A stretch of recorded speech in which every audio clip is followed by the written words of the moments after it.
შემოსავლების სამსახურის საბაჟო დეპარტამენტის უფროსი ვლადიმერ ხუნდაძე სატრანსპორტო კომპანიების წარმომადგენლებსა და იმპორტიორებს შეხვდა შეხვედრაზე საბაჟო ადმინისტრაციის ის სიახლეები და მიმდინარე საქმიანობები ისაუბრეს, რაც არის დაგეგმილი. ხუნდაძის თქმით, საბაჟო უწყების მიდგომა ყველა კომპანიის მიმართ საერთოა და მხოლოდ კანონის მოთხოვნას ეფუძნება შეხვედრას. სხვადასხვა კომპანიის წარმომადგენლები ესწრებოდნენ და მსგავსი შეხვედრები რეგულარულად გაიმართება.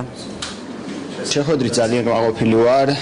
სასიამოვნოა, რომ შემოსავლების სამსახურის მხრიდან მოდის ასეთი ინიციატივები, რომ ხშირად შეხვდნენ იმპორტიორებსაც და გადამზიდავებსაც, მოусმინონ მათ პრობლემებს, გაიზიარონ, ჩაინიშნონ შეკითხვები, გასცენ შესაბამისი პასუხები.